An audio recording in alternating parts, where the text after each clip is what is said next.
I can't believe we're here again. 1 year later, after the release of the Resident Evil 3 remake, we're for some reason back talking about it again. Okay. Before you're like, wait, am I tripping out? Or no, we're here in the present. You're not, we're not traveling back to the past. But the reason why I'm making a video on a game that came out over a year ago is because actually very recently, in the very past 7 days, actually to be more specific, leaked documents from the development about Resident Evil 3 remake were, well, leaked. I don't know what's up with Capcom. I guess their security is just horrible or something, because same thing happened last year when there was more leaked documents, or I think it was earlier this year when stuff about Resident Evil 8 got leaked, and the Resident Evil 4 remake. It's just, I don't know, man. Capcom security, man, they just got to get it in check. So I won't be able to show any actual screenshots on the screen because I don't want to risk any sort of strike. I don't want to get in trouble. But I was basically scrolling around on the gaming leaks and rumors Reddit thread, which of course I will link down below, and supposedly I came across this thread called "Possible Resident Evil 3 Remake Development Archives Were Leaked." Oh man, this is going to be the part of the video that gets really juicy. So before we move forward, a big thumbs up on the video is greatly appreciated, and comment down below, what is your guys' favorite Resident Evil game? You guys already know mine. Resident Evil 4.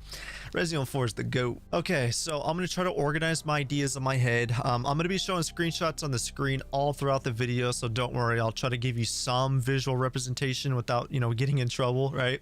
I'm not going to get in trouble, right? I'm not going to show any confidential documents. Why would I do that? But I do want to talk about, a lot of these things and basically Capcom's true intentions with the Resident Evil 3 remake. Now, let me just say that I actually enjoyed the game, surprisingly enough. But when I take apart that side of me, and when I look at the game from a critical standpoint, the Resident Evil 3 remake was a massive disappointment.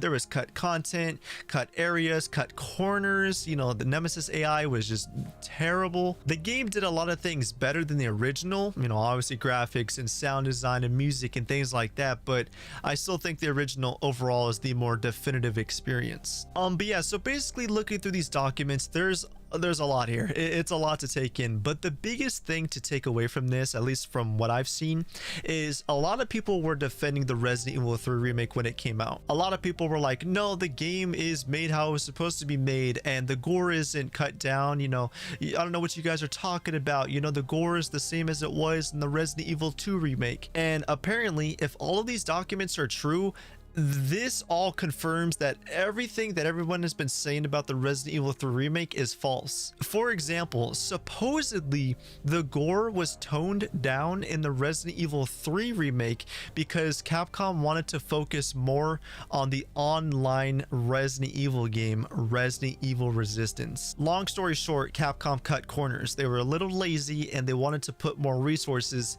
into the multiplayer game. And in some of these slides, it looks like, some sort of slideshow, and in a couple of these slides it shows that their focus was they wanted the Resident Evil Resistance, multiplayer game to be this like mass, successor, this huge multiplayer Resident Evil game that everybody on Twitch is streaming and playing. And as well, hopefully we all know, that was a massive flop. That game was buggy, glitchy, had terrible, there was too many problems with the game. It wasn't even gonna beat Dead by Daylight. And Dead by Daylight is a huge success, and you can tell they were trying to ride off Capcom wanted that success, but it just didn't work out. But yeah, apparently Capcom knew that the Resident Evil 3 remake was going to be shorter than the original, and a lot of people were like, no, the original's shorter, which I personally disagree with. I went back and played the original RE3, and it took me even longer than the remake, and I took my time in the remake. I explored every single room,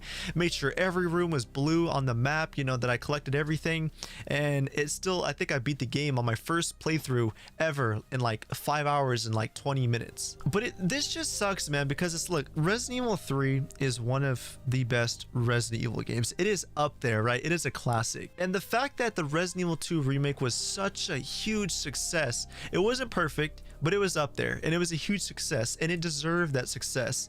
But the fact that they were trying to basically capitalize and be like, let's just push this game out so we can get that quick, easy money. If they just took another year to focus on the RE3 remake, it would have done better than it already did. I know it sold a few, million copies and it was a, success according to Capcom, but I feel like they were just thinking like, oh, kind of like a Cyberpunk, 2077 situation where it's like, oh, the longer we wait, the less people are going to want to buy our game, which is not true. People are patient. Gamers are a lot more patient than people think. Well, I kind of take that back because, some people, whenever a game gets delayed, you know how Twitter is, but you get my point, right? For those who are, actually are sane and are passionate for a lot of these games like Resident Evil and things like that, we're patient. We can sit there and wait. If we know that, delaying a game is going to be worth it, cough, cough, Halo Infinite, then, we'll sit there and wait. But the fact that Capcom was like, nah, we got to put this game out there. We just got to throw it out there, get a quick buck, and hopefully, it's going to be successful. And to some degree it was, but to some degree it also wasn't. I remember being so hyped for the Resident Evil 3 remake. I was just imagining so many scenarios in my head like, oh my god, the RE2 remake is amazing. I cannot wait to see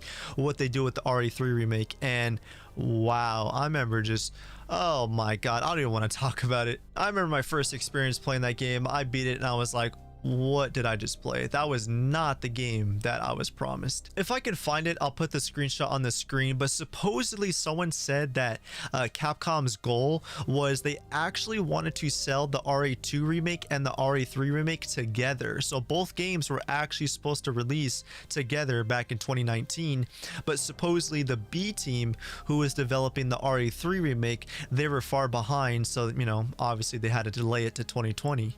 So honestly, there's not much more to talk about other than the fact that, yeah, so I'm speechless, man. I love the RE2 remake. That game is so good, man. And the RE3 remake, like I said, I really enjoy that game. I think it's a great game for what it is, but when I take a step back and if I'm being critical, I look at that game and I'm like, it was a huge disappointment and it's not worth $60. Is it worth $40? I'd say so. Some people I feel like are a little too harsh. Some people are like, no, it should be $5. No, the game's not that bad. Okay, people are over exaggerating. The RE3 remake should at most have been $40, but $60 was way too much. And Resident Evil Resistance, the multiplayer game being tacked on with it, that did not help whatsoever. I barely played Resident Evil Resistance. I mean, I think I have like 70 hours or so, which seems like a lot, but really it's not, because most of my time was just sitting in queues and just waiting in lobbies and just sitting in the menu screen. Honestly, most of my time was probably more to like 20 to 30 hours, and most of that time I had a good time, but overall, Resident Evil Resistance had so many problems. It was buggy, it was glitchy, there was too many crashes. I mean, if you played it, then and if you haven't played it, then hopefully you could take my word for it, because it just wasn't the greatest multiplayer experience. I've definitely played better. I can't believe I'm saying this, but I actually had a better time playing Battlefield 2042 than I did playing Resident Evil Resistance, and I am a huge Resident Evil fan. Resident Evil is my favorite franchise, so it kind of hurts that I'm saying that Battlefield 2042 was better, but unfortunately it was. But with that being said, let me know your guys' thoughts down below, and also comment your favorite Resident Evil game down below, because I'm curious on what your guys' favorite Resident Evil game is. A big thumbs up on the video is greatly appreciated, and as always, I will catch you, ladies and gentlemen, all in the next one, and peace out.